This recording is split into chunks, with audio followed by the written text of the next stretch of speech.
So, new toys arrived. Yeah. So this here, right? Okay. Where do I? You might hear some occasional rumbling. There's a thunderstorm right now, and it's loud. What can I do? But this is a keytar. You know, those ridiculous nonsense items that are when a guitar and a keyboard love each other very much, real retro-like. So this is something I've been, wanted for a while and never really got because I really don't need it. But you see, when you feel bad and you got like really bad impulses and you think feeding the capitalist machine will fill the void in your heart, you will buy many things. So here I am with the Alesis Vortex Wireless 2, I think that's what it's called. Yeah, I'm pretty sure that's what it's called. So yeah, it's a big old keytar, it's a MIDI controller, so it doesn't make any sound on its own. But if you hook it up to other things like other synths or a computer or I don't know, a phone or whatever the heck you've got that can accept it, you can control other instruments. Think of it like a really fancy steering wheel for a guitar with wheels. Wait, that doesn't make sense. Think of it as a really fancy controller or steering wheel for a vehicle. But instead of taking you from point A to point B, that vehicle takes you from song 1 to song 2. That's a terrible analogy, but we're rolling with it. So I'm just gonna rip this thing open, because I like playing with scissors. So yeah.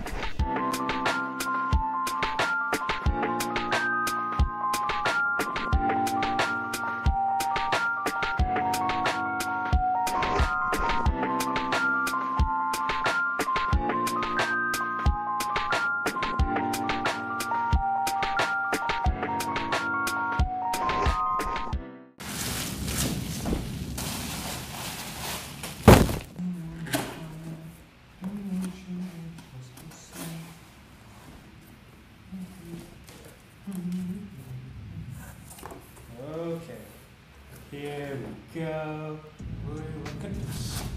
So, what have we got? A bunch of phone protective things, I guess. Don't think that's important. I'm guessing important things are in here, like cables, instruction manuals, things like that. Yep, instruction manual, some cables, and the dongle. Hold on, there's more. There's a guitar strap. Cool.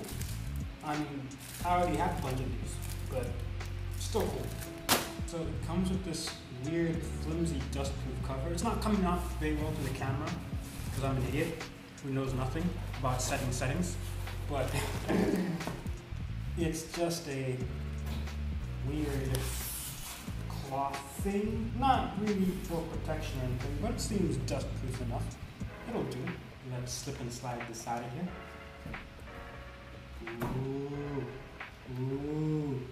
Ooh. Ah. Okay, this thing is so cool. Oh wow. Yeah. It feels smaller than I thought it would have been, if that makes sense. I don't know why I was expecting it to be larger, despite me seeing numerous clips, videos, and pictures of it. But I mean, I guess because recently the ones I was seeing lots of the person or people I was seeing playing them recently are probably very short and small, so it looks huge. But I'm not exactly very tall either, so whatever. In any case, it's actually kind of good that it's smaller than expected. Playing like an oversized guitar is not great, so I don't want to do that with the keytar as well. Like the Roland Axe Edge, oh man, I totally, if I had the cash for that, I'd get that in a heartbeat. But it's also the size of Ichigo's sword, so unless, I don't know, I'm gonna be slaying dragons with it, it's a little overkill. So these are the drum pads. They feel interesting. I'd like to test them out playing something. Oh, the sliders feel nice. Yeah, I don't know how good those drum pads are actually going to feel playing them. They feel quite stiff currently, so I'll see. The sustain and all these buttons feel great though. Let me connect a strap because there's a bunch of strap buttons. So, you know, it's a keytar. I mean, come on, you can't. You gotta play stand now. Okay, so I have it all strapped up, which is cool. And I need to remove this blue tape stuff.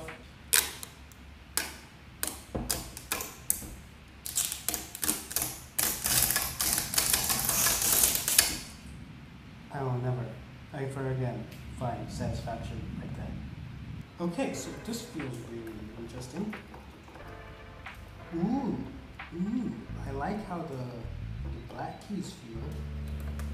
This pitch wheel, I don't know if I can get it in the camera. I might need to change some settings.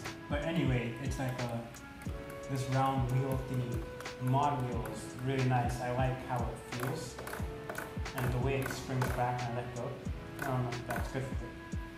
Well, yeah, I'm going to like obsessively play with this for a few hours. And I'll get back to you on my thoughts.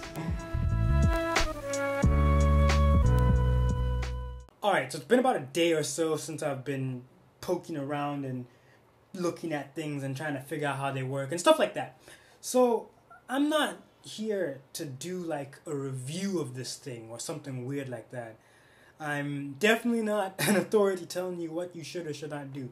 This is kind of more of my first impressions kind of thing. I really, really like this weird little gadget.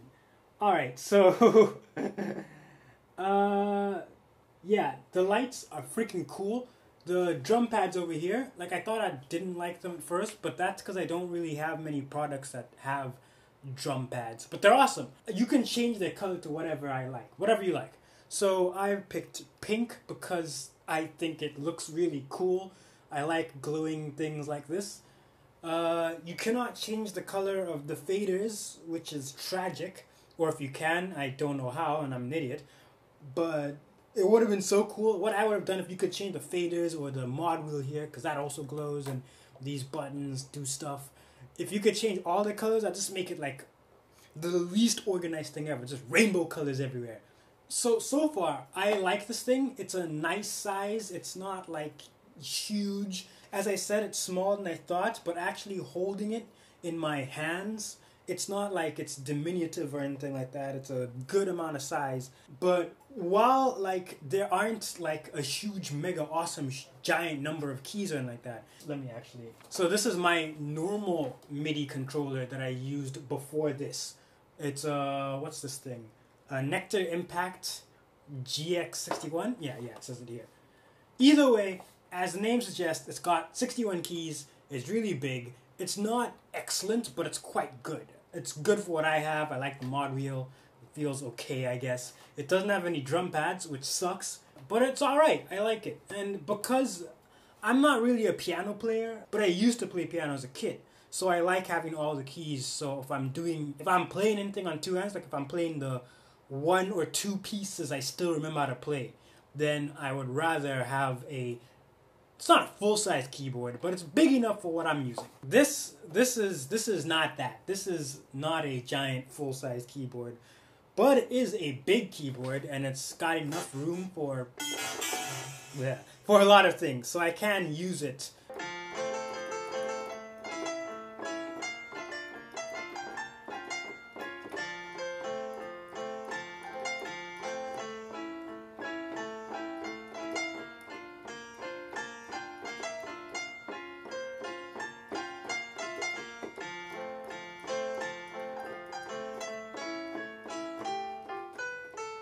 Whatever, you get the idea. It's a nice amount of keys, but more important than that is that they feel really nice to play on. The keys themselves have a lot of pressure. I don't know, I like them. They feel pretty cool. Strap buttons, really nice. I like these strap buttons a lot. I'm not sure what exactly it is. Like, they're really wide, and I trust that my strap is not going to fall off on this thing. And that's great. So, I like them a lot. That's awesome. The mod wheel is in a cool place. I know a lot of people don't like the mod wheel being up here, but I don't know, it just kind of makes sense to me, and I kind of wonder why more of them don't have the mod wheel here. Because my thumb's already gonna be in this position just from playing guitar. I tend to do that thumb over the neck thing or whatever. So since it's already here, it just makes sense. I think I need to use it more to find more things that I dislike about it, because it's very fun right now. I would say I don't like how easily it smudges and gets fingerprints and stuff. I don't know how well this translates over camera, but it like, I've only had this for like 2 days, and it looks like it's been sitting in my closet for a while. Part of that's because my room is really dusty and gross, but the other part is that it just picks up lots of fingerprints. So there's that. There's also something I thought I would like, but actually don't get, is that the back has like so many compartments, right? So there's the battery compartment over down here, and I'm not going to open them up because I'm scared of popping the battery out. And then there is this other compartment here that's empty. And I think what these are meant to be for is for sticking things in them, like guitar straps, cables, blah blah blah. I normally put the USB dongle in here that I use to connect it to things wirelessly. So the dongle goes in there, and that's cool and all. But the thing is, this space is weird. There's two spaces like this, the one here and the smaller space where the batteries are as well. And they're like, it's a lot of space that's carved out, but also nowhere near enough space for anything. Like the strap that came with this keytar does not fit in the compartment.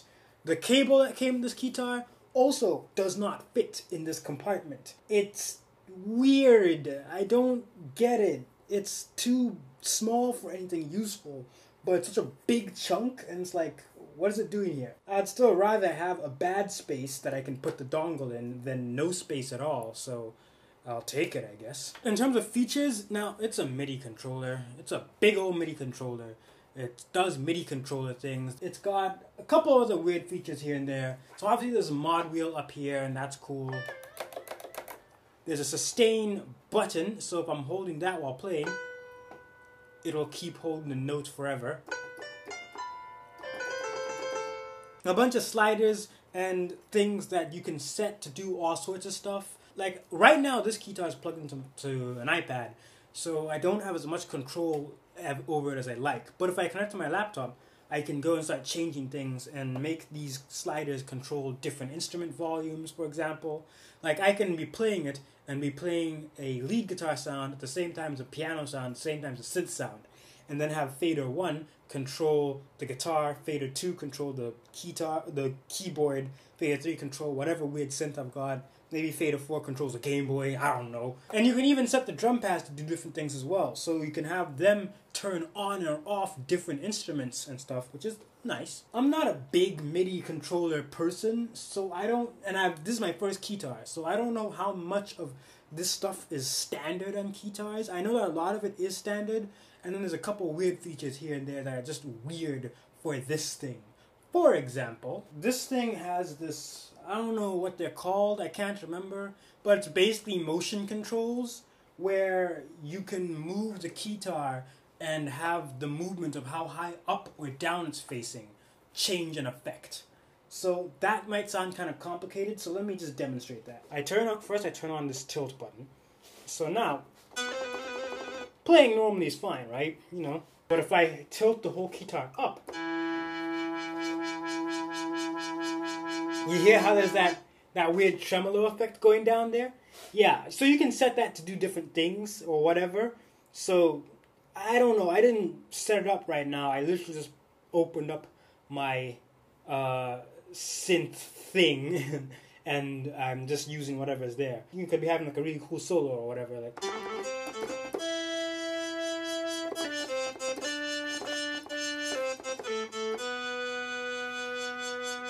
And be really expressive with that, which is really cool and looks awesome if you're playing this on a stage, because honestly, it's a keytar and you're lying to me if you tell me you get one of these for anything other than looking cool. I mean, I guess there's other reasons, but really? Look at this thing, this is an abomination. So yeah, there's also a pitch strip here, which currently is doing the same thing. So you can set this pitch strip to do different things. You can set it to be pitch or an effect or a different effect. It really just depends on, I guess, how much time you're willing to spend in the actual app that controls this thing, or that sets this thing, and fiddle with stuff. This is a thing that I noticed about all MIDI controllers and synth stuff, I guess, is that you really, really have to sit down and fiddle with things to get stuff that you like. I mean, you could choose not to. Like, I've like made some adjustments to the Keytar, but I haven't like deep dived into it. And like, if you play an electric guitar, you're probably very familiar with this feeling, where you're trying to find a cool tone or a cool sound or replicate a sound. So you get your guitar and you plug in a bunch of pedals if you have any, and you plug it into your amp, and you spend hours just kind of sitting in front of your amp playing individual notes as you tweak tiny settings on your amp.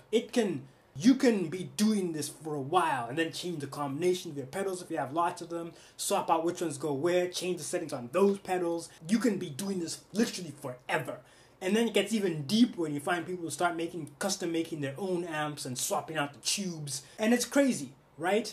But like, synthesizers are a whole new ball game. Now, I'm not really a fiddly person when it comes to my guitar, at least. Like, I just kind of want to plug it in and be like close enough and jam, and I will do all the processing in post. But with synths, oh man, it's too fun to mess around with them, and I kind of have to get what I want. On the controller, all I'm doing is determining how it controls things, and I've only like barely scratched all the stuff that this thing can do. There's a couple of other things here and there. There's a few more switches I haven't really shown.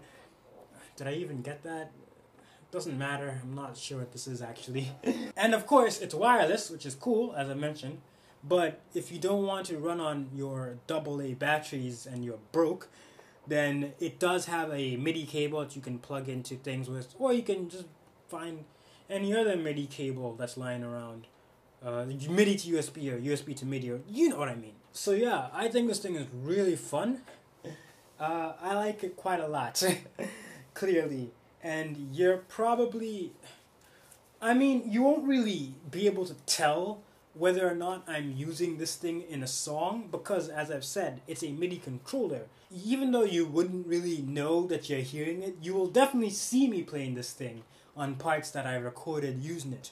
Because again, trying to use a mouse and change all of these individual expressions is not fun, at least not for me. I'll just be using this thing to play stuff, so maybe bass lines or whatever.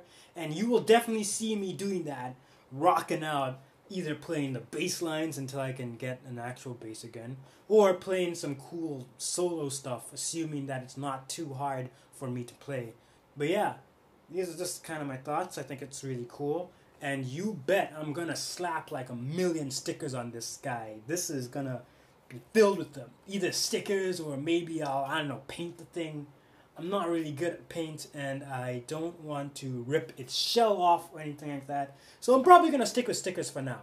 Ha, stick with stickers. Thanks to the state of the world right now, I'm clearly not playing any live shows or live anything, really.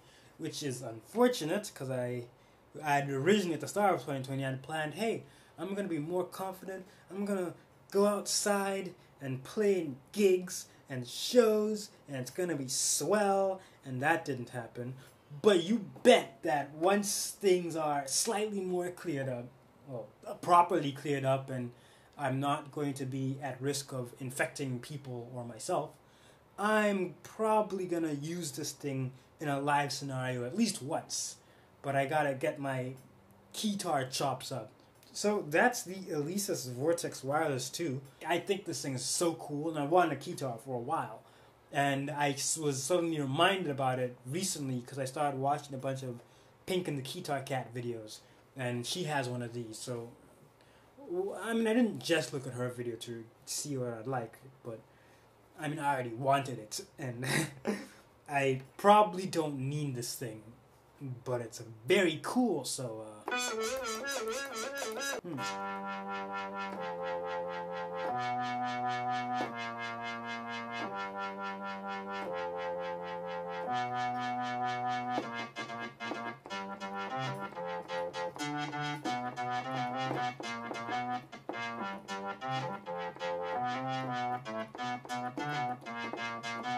Now, would I recommend getting this keytar for you?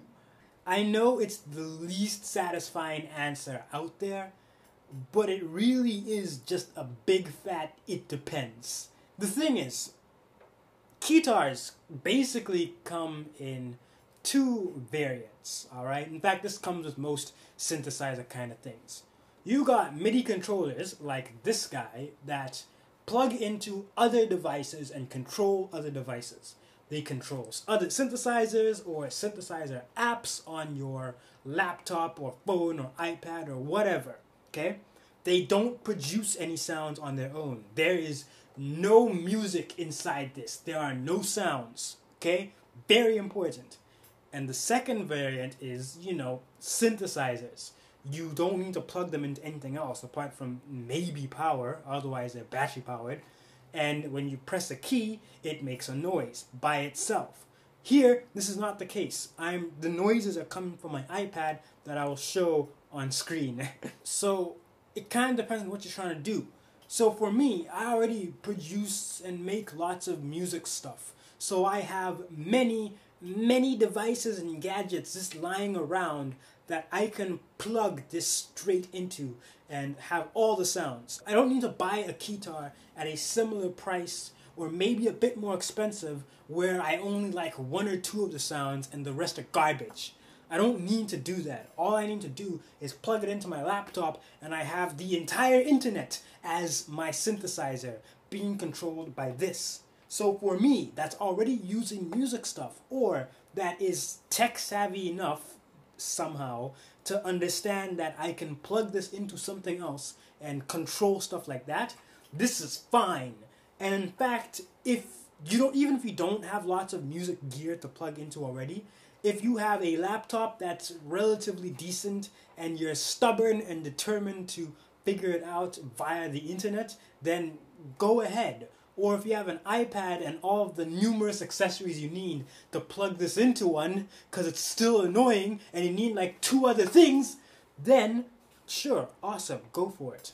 But there's something to be said about not having to use other devices, of just being able to get your device and sit back and just noodle on it or whatever without having to worry about any other fuss or hassle.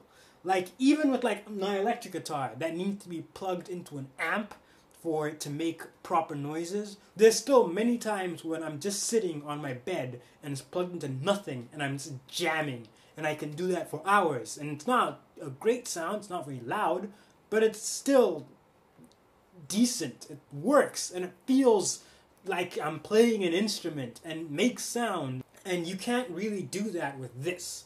The closest I can think of to doing that is plugging it into my iPad, which is it's gonna set up really quickly.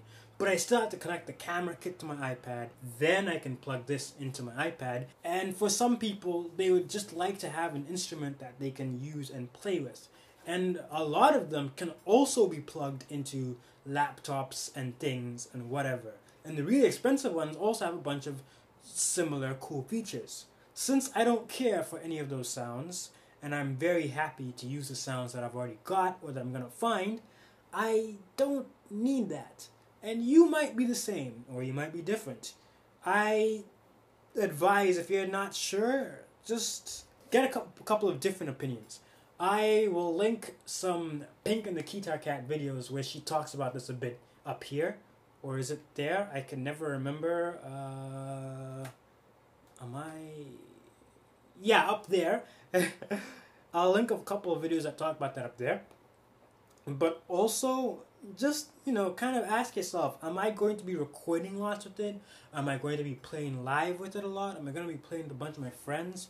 Do I have a device that I can use already that I can plug it into that's not going to cost me more money to buy, for example? if you have a camera kit to plug it into your iPhone, or if you've got an iPad with USB-C, or something like that, then you could just plug it into that, and GarageBand is free and comes with a bunch of synth sounds and free ones too, and you can do that, and that's just fine. Or if you've already got a laptop or a Mac or something, then you can plug it into that. And that doesn't really need much more because it's just a USB cable that goes into your laptop. So I can't really advise you here, but I can say if you do get one, they're very cool. And tell me about it. I'm pretty new to the keytar game or whatever, and I'm still just a dumb guitarist at the end of the day. That's my thing.